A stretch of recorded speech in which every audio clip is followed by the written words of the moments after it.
منع فرمایا ہے علماء کرام نے کہ غسل خانے کے اندر پیشاب نہ ہی کیا جائے تو بہتر ہے۔ جیسے کہ آگے فرماتے ہیں کہ کسی کا باتھ روم ایسا ہے کہ جس کے اندر آج تو ماشاءاللہ ٹیلز اور پتھر وغیرہ لگے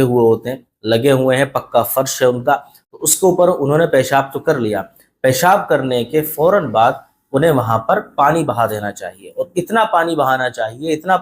چاہیے کہ وہ ایریا جہاں پر پیشاب کیا تھا بالکل کلیئر ہو جانا چاہیے۔ یہ بھی ہو گیا۔ اب وسوسے ڈالنے کی یہی دو وجہیں ہوا کرتی ہے۔ دیکھیں، کھڑے ہو کر پیشاب تو عام طور پر مرد ہی کیا کرتے ہیں، ٹھیک ہے،